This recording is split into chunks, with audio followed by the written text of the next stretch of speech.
Piye Mbak? Piye sampean kate piye iki? Kok kalau seandainya sempat overstay gitu masih bisa balik lagi ke Hong Kong nggak? Ya tergantung overstay-nya kayak gimana.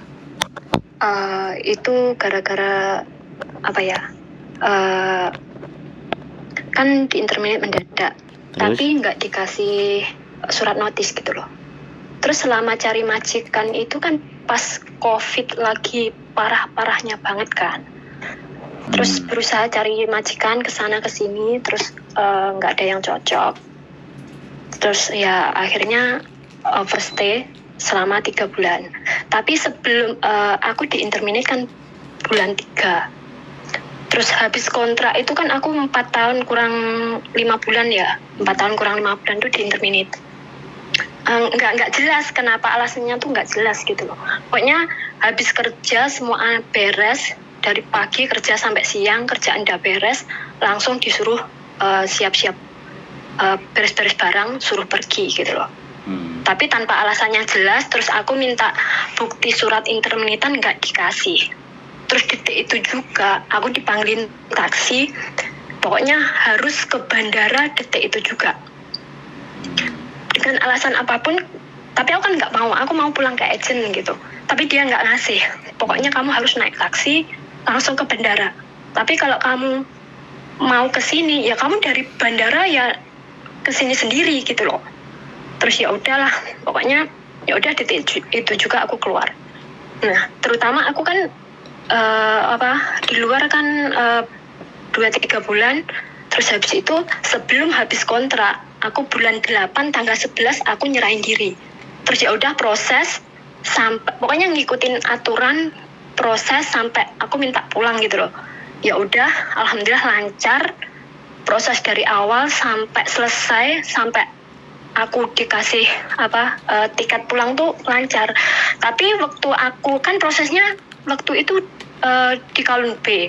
Terus habis itu dialihkan ke Dun Mun, katanya biar lebih cepet gitu loh. Ya udah. Terus habis itu waktu itu hari terakhir aku ambil tiket, aku tanya sama petugas imigrasinya. Suatu saat aku mau ke sini, kira-kira aku nunggu berapa lama gitu kan. Terus dia bilang, kalau kamu mau ke sini ya kamu tinggal proses dari awal seperti kamu dulu proses ke sini. Terus aku kan juga bilang, tapi aku kan bermasalah, aku overstay gitu loh. Bukannya harus nunggu berapa tahun gitu ya, nggak perlu. Kan nanti kan dicek permasalahannya ada di kamu atau majikan, karena kan belum tentu kamu yang salah. Sananya bilang gitu. Terus ya aku ngomong, terus gimana kalau aku mau kesini lagi gitu? Ya udah itu tadi loh, kamu harus proses dari awal. Ntar itu kan tergantung imigrasi. Kalau imigrasi ibaratnya ngasih bisa, ya berarti kamu bisa ke sini. Tapi kalau ibaratnya masih kamu belum bisa, ya udah kamu tunggu dulu, nanti kamu bisa coba lagi gitu. Tapi kan aku ragu Joko gitu loh. Jadi aku kan bingung, cuman kan ini pengalaman aku pertama kan. Aku takutnya ntar masalah gitu loh. Terus itu kita biar tahu kira-kira kapan boleh datang lagi ke Hong Kong tuh gimana kok caranya cari tahu? Caranya sampean coba proses loh. Oh iya, maksudnya gini loh, seandainya aku coba proses terus diproses, jadi maksudnya nggak bakal maksudnya kalau boleh pasti dikasih visa, kalau nggak ada visa turun gitu tak kok? Iya. Maksudnya nggak bakal gini kan? Soalnya aku sempet ya tanya, tapi PT bilangnya gini, ntar gimana, nggak berani bantu proses karena kamu kan overstay. Tapi kalau soal overstay itu sama sekali nggak ada masalah, alhamdulillah lancar dan prosesnya itu oke banget lah. Semua petugas, semua orang imigrasi itu baik banget gitu loh, dan benar-benar dipermudah gitu loh kok. Terus PT bilang nanti kalau di bandara tiba-tiba ditangkap terus kamu di penjara gimana? Nah itu yang bikin aku ragu gitu loh kok. Terus ini solusinya gimana kok? Solusinya gimana? Maksudnya udah. Gantian saya ngomong ya. Iya. Sampean tadi ngomong 4 menit tak dengerin. Jangan nanti saya ngomong sampean salah. Soalnya tipe sampean kan tipe menyela. Oke. Jadi bagi sampean yang menjalani overstay itu 3 bulan merasa tidak ada persoalan, tapi bagi agent yang majikannya ngasih sampean, kalau sempat sampean nggak terbang, otomatis kan kekecewaan itu ada di majikan. Gara-gara kasusnya sampean. Jadi sampean harus bisa berpikir dari sisi orang lain juga, jangan dari sisi sampean sendiri. Makanya disitulah nggak banyak agent atau PT yang berani memproses, karena sampean orang kaburan, disebutnya overstay. Makanya overstay 1 hari 2 hari dimaklumi, karena kita nggak tahu. 3 bulan itu disengaja, Mbak. Terlepas apapun kondisinya, sampean bicara bahwa saya nggak ngapa-ngapain di luar ABCD bla bla bla bla, orang nggak akan tahu. Dan orang tidak melihat rekod itu. Imigrasi tidak melihat rekodnya sampean di 3 bulan itu baik-baik apa enggak. Rekod sampean overstay. Itu yang jadi pertimbangan. Karena Hong Kong bukan kayak Indonesia, orang nyuri hari ini besok nyalonin DPR. Orang korupsi besok nyalonin DPR. Hong Kong nggak ada. Semua kejahatan itu berekod. Semua yang melanggar hukum itu ada rekodnya. Nah, makanya jokam, penjara itu sangat ditakuti sama orang Hong Kong. Karena penjaranya bukan di penjaranya setahun 2 tahunnya, tapi setelah di penjara itu kalau mau ngajuin apapun, segala sesuatu itu pasti dipersulit. Kayak gitu. Kalau Indonesia kan beda. Makanya dari situ kenapa semua PT ragu. Kalau sampean pengen nyoba, yo jajal tes. Dari 10 PT sampean coba siapa yang berani. Kan kayak gitu ceritanya. Nah, kalau memang sampean niat dan segala sesuatu dan sampean gak gampang nyerah, pasti suatu saat ada PT atau ada agent-agent yang di Hong Kong yang setidaknya bisa membantu sampean untuk mendapatkan majikan. Ya gitu aja saya bilang. Dan sampean coba terus, nanti kalau ternyata berhasil, nah bisa jadi konten. Ternyata saya bernasib mujur. Karena saya kemarin memproses anak yang jualan gamis di Victoria Park.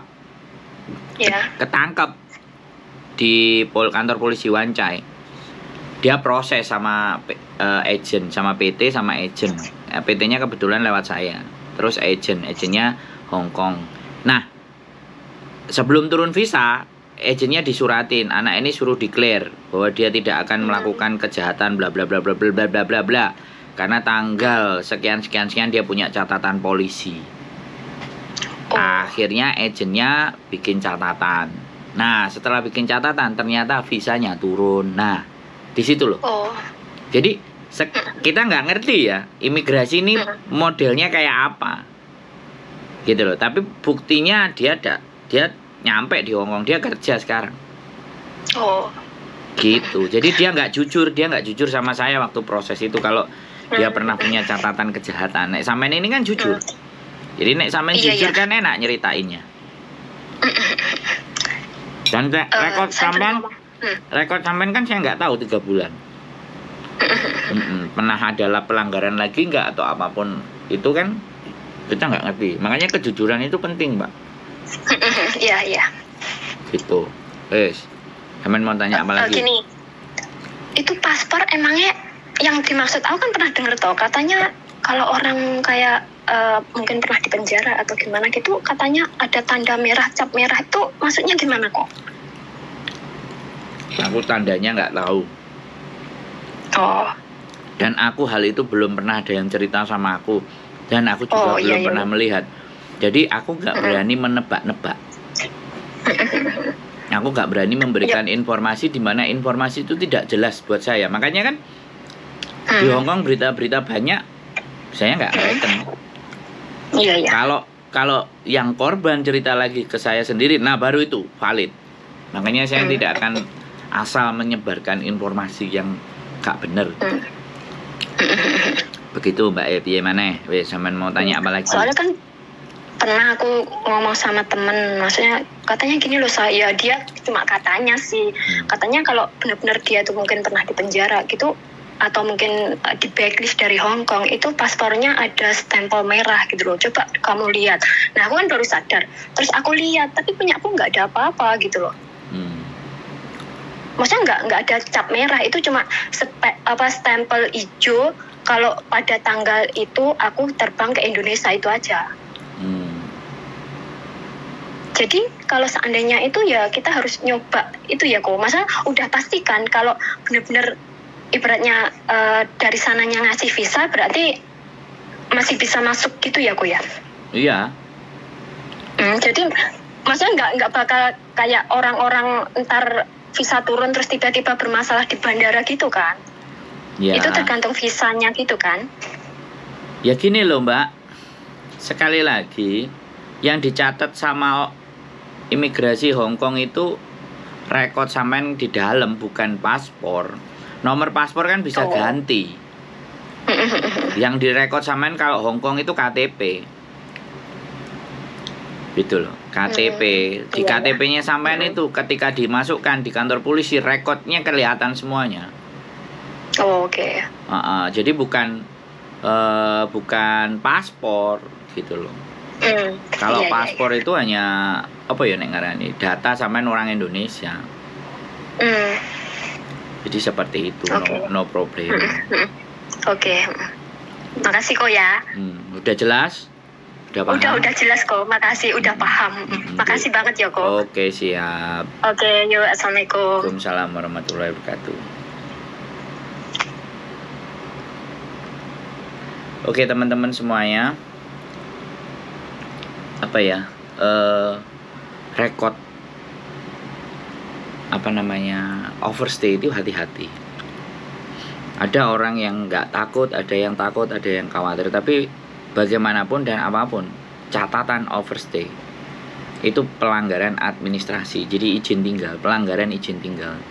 Nah kalau kita tidak bisa memberikan reason atau alasan yang bagus untuk tidak overstay, maka ya sebaiknya memang pulang. Itu mungkin sebagian orang menganggap itu masalah, sebagian orang menganggap itu enggak. Tapi masalah atau tidak menurut sampean semuanya itu sudah catatan. Jadi sebisa mungkin untuk jangan sampai overstay. Saya aja pengalaman saya ada 23 bulan keluar masuk Hong Kong, dan saya belajar untuk tidak overstay selama 23 bulan. Tapi di tengah-tengah perjalanan saya tetap kena satu kali overstay. Waktu itu mau ke Shenzhen. Shenzhennya imigrasinya udah tutup. Akhirnya saya balik ke Hong Kong. Sedangkan izin tinggal di Hong Kong udah habis. Akhirnya saya overstay 1 hari. Saya harus bayar 1 hari untuk balik ke Hong Kong. Setelah saya bayar, besok laginya saya keluar lagi ke Shenzhen. Ya itu saja. Nah sekali lagi, keep stay tune my YouTube channel. Selalu semangat, waspada, dan berhati-hatilah. See you next video. Bye bye.